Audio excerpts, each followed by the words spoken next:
नमस्कार दोस्तों, इस वक्त की तमाम बेहद बड़ी खबरें, मुख्य समाचार आप लोगों के लिए लेकर के आए हैं दोस्तों, जहां पर एक एक करके चलेंगे। सभी बड़ी खबरें आप तक आगे इसी वीडियो में पहुंचाएंगे। सभी मुख्य समाचार जानना आप सभी दोस्तों के लिए बेहद ही जरूरी है दोस्तों। खबरों की तरफ बढ़ने से पहले अगर आप लोग भी यही मानते हैं कि इंडिया गठबंधन बीजेपी से जबरदस्त तरीके से मुकाबला करेगा 24 के चुनाव में, तो अभी इस वीडियो को लाइक कीजिएगा और कमेंट बॉक्स में कमेंट करके जरूर ही बताइएगा दोस्तों कि आप लोग 24 के चुनाव में इंडिया गठबंधन का समर्थन कर रहे हैं या फिर बीजेपी का। दरअसल दोस्तों, पहली बड़ी खबर बताते चलें। सुप्रीम कोर्ट कर सकता है एसबीआई पर बड़ी कार्रवाई। एसबीआई ने कोर्ट की अवमानना की है। सुप्रीम कोर्ट के आदेश के मुताबिक एसबीआई को इलेक्टोरल बॉन्ड का ब्यौरा 6 मार्च तक चुनाव आयोग को सौंपना था। एसबीआई ने कोर्ट में अर्जी लगा करके कह दिया कि इतना जल्दी ब्यौरा देना मुमकिन नहीं है, 30 जून तक यहां पर मोहलत दी जाए। अर्जी पेंडिंग है सुप्रीम कोर्ट में, मोहलत तो मिली नहीं है। एसबीआई ने ब्यौरा दिया नहीं है दोस्तों। बताते चले, तकनीकी तौर पर यह सुप्रीम कोर्ट की अवमानना है, यानी कि कंटेम्प्ट ऑफ कोर्ट।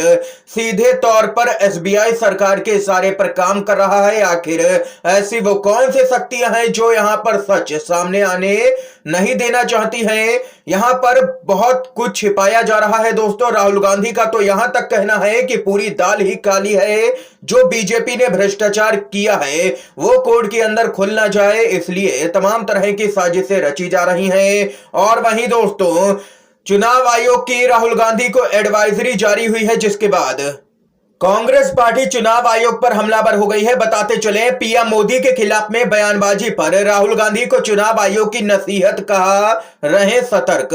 क्या कुछ है मामला दोस्तों, पहले बताते चलें।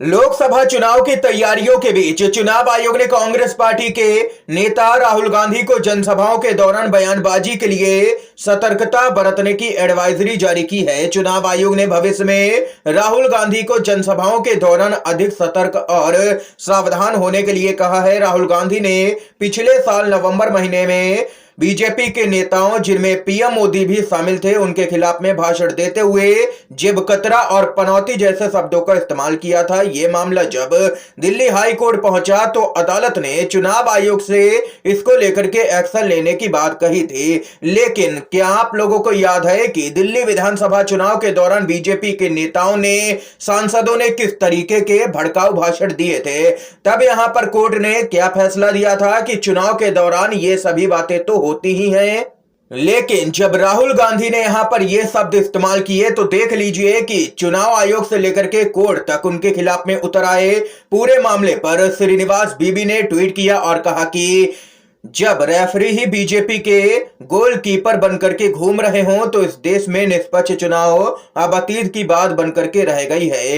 ये यहाँ पर दोस्तों पूरा मामला है। आप लोगों की क्या कुछ राय है चुनाव आयोग की निष्पक्षता को लेकर के कमेंट बॉक्स में जरूर ही बताइएगा। अगर आप लोग भी राहुल गांधी के समर्थन में हैं तो वीडियो को लाइक कीजिएगा। यूपी की राजनीति से बड़ी खबर आ रही है, बीजेपी में भूचाल। जी हां दोस्तों, यूपी बिहार के अंदर बीजेपी बैकफुट पर। यूपी और बिहार में बहुजन मिशन के लिए संघर्ष करने वाली 2 दलित राजनेताओं की पार्टी 3 दिनों के भीतर कोई बड़ा फैसला लेने जा रही है। जी हां दोस्तों, बात कर रहे हैं यूपी के अंदर मायावती और बिहार के अंदर चिराग पासवान की। जी हां दोस्तों, खबर आ रही है कि यूपी के अंदर अगर मायावती इंडिया गठबंधन में शामिल होती हैं तो उनके पीछे ईडी और सीबीआई लगाई जा सकती है। सूत्रों ने यह बड़ी जानकारी दी है, क्योंकि सुगबुगाहट है मायावती इंडिया गठबंधन में शामिल होने का विचार बना रही है और आने वाले 3 से 4 दिनों के अंदर कोई बड़ा फैसला देखने को मिल सकता है। लगातार यहां पर समाजवादी पार्टी के नेता भी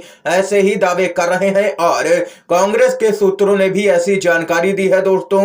इसके साथ ही जो बड़ी जानकारी आ रही है बताते चलें। कांग्रेस चुनाव समिति की बैठक आज 130 से 150 लोकसभा सीटों पर तय हो सकते हैं कांग्रेस पार्टी के उम्मीदवार। जी हां दोस्तों, बताते चलें, लोकसभा चुनाव को लेकर के कांग्रेस की केंद्रीय चुनाव समिति की पहली बैठक आज होगी। इसमें 130 से 150 सीटों पर विचार होगा। ये वो सीटें हैं जिन पर राज्यों में कोई चुनावी गठबंधन नहीं है। उत्तराखंड, तेलंगाना, कर्नाटक, झारखंड जैसे राज्यों के अलावा इनमें ज्यादातर दक्षिण भारत के राज्य हैं जहां पार्टी का किसी से कोई भी गठबंधन नहीं है। दिल्ली में होने वाली केंद्रीय चुनाव समिति की बैठक में कांग्रेस के राष्ट्रीय अध्यक्ष मल्लिकार्जुन खड़गे, सोनिया गांधी, राहुल गांधी, के.सी. वेणुगोपाल, अजय माकन समेत पार्टी के तमाम वरिष्ठ नेता शामिल होंगे। यह जानकारी पार्टी के संचार प्रभारी जयराम रमेश ने साझा की है। इसके साथ ही दोस्तों बताते चले, राहुल गांधी अमेठी और वायनाड, प्रियंका रायबरेली से लड़ सकते हैं चुनाव, ऐसा यहां पर सूत्रों ने दावा किया है, लेकिन इस बात का अभी ऐलान आधिकारिक तौर पर नहीं हुआ है दोस्तों। इसके साथ ही जो बड़ी खबर आ रही है बताते चलें, चिराग पासवान को इंडिया गठबंधन ने दे दिया है बड़ा ऑफर। 2 राज्यों में 10 सीट की यहां पर पेशकश की गई है चिराग पासवान के सामने। बताते चले, बिहार में एनडीए में सीट बंटवारे पर पेंच फंसा हुआ है। लगातार मतभेद सामने निकल के आ रहे हैं। इस बीच पीएम मोदी के यहां पर हनुमान कहे जाने वाले लोक जनशक्ति पार्टी रामविलास के अध्यक्ष और जमुई से सांसद चिराग पासवान को इंडिया गठबंधन ने बड़ा ऑफर दे दिया है। सूत्रों के हवाले से एक रिपोर्ट में कहा गया है कि चिराग पासवान को 10 सीटें देने की पेशकश की गई है, यानी कि बिहार में 8 और पड़ोसी राज्य उत्तर प्रदेश में 2 सीट का ऑफर इंडिया गठबंधन की तरफ से दिया गया है चिराग पासवान को। सूत्रों ने बताया है कि चिराग पासवान को ऑफर की गई बिहार की 8 सीटों में वे सभी 6 लोकसभा सीटें शामिल हैं, जिस पर 2019 के चुनावों में अविभाजित लोजपा ने जीत दर्ज की थी। इसके अलावा राज्य में 2 अतिरिक्त सीट देने की भी बात कही गई है। इस तरह उन्हें कुल 8 लोकसभा सीटें देने का प्रस्ताव रखा गया है उनके सामने। अब देखना यह होगा कि चिराग पासवान इस ऑफर को स्वीकार करते हैं या नहीं। इसके साथ ही दोस्तों बड़ी खबर आ रही है, बताते चलें, चुनाव लड़ने से रोकने के लिए षड्यंत्र रचा गया है। 7 साल की सजा सुनाए जाने पर बोले हैं पूर्व सांसद धनंजय सिंह। चुनाव लड़ने की तैयारी कर रहे पूर्व सांसद धनंजय सिंह को झटका लगा है।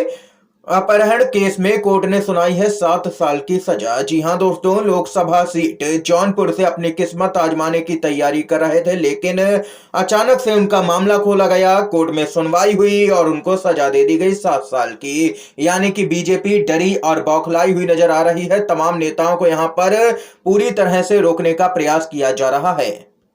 बड़ी खबर आ रही है दोस्तों, टीएमसी के नेता तापस रॉय ने बीजेपी ज्वाइन की है। जी हां दोस्तों, ये बड़ी खबर क्यों है आइए जानते हैं। 12 जनवरी 2024 को ईडी ने तापस रॉय पर यहां पर रेड की। श्रीनिवास बीबी का कहना है कि ईडी ने तापस रॉय से पूछा जेल जाओगे या बीजेपी। 6 मार्च 2024 को तापस ने ईडी को जवाब दिया कि बीजेपी जाऊंगा, जेल नहीं। ये यहां पर श्रीनिवास बीबी ने ट्वीट किया है दोस्तों। यानी कि देख सकते हैं कि पहले टीएमसी के नेता पर ईडी की रेड पड़ती है और उसके बाद में टीएमसी के नेता बीजेपी ज्वाइन कर लेते हैं और अब पूरी उम्मीद की जा रही है कि उनका मामला बंद कर दिया जाएगा। कांग्रेस घोषणा पत्र समिति ने मैनिफेस्टो का मसौदा अध्यक्ष खड़गे को सौंपा है। कार्य समिति में होगा विचार। लोकसभा चुनाव के लिए कांग्रेस घोषणा पत्र समिति ने आज कांग्रेस अध्यक्ष मल्लिकार्जुन खड़गे से मुलाकात कर उन्हें 2024 चुनाव के घोषणा पत्र का मसौदा सौंपा है। मसौदा को सीडब्ल्यूसी में पेश किया जाएगा, जहां से अनुमोदित या संशोधित होने के बाद घोषणा पत्र जारी किया जाएगा कांग्रेस पार्टी की तरफ से। ये यहां पर दोस्तों इस समय की आज की तमाम बेहद बड़ी खबरें, मुख्य समाचार थे दोस्तों जो हमने आप लोगों तक पहुंचाए। अगर आप लोगों को ये वीडियो पसंद आया हो तो दोस्तों अभी इस वीडियो को लाइक कीजिएगा, ज्यादा से ज्यादा इन खबरों को, मुख्य समाचारों को शेयर कीजिएगा अपने सभी दोस्तों में, और चैनल पर नए हैं तो दोस्तों चैनल को जरूर ही सब्सक्राइब कीजिएगा। वीडियो देखने के लिए आप सभी दोस्तों का बहुत बहुत धन्यवाद।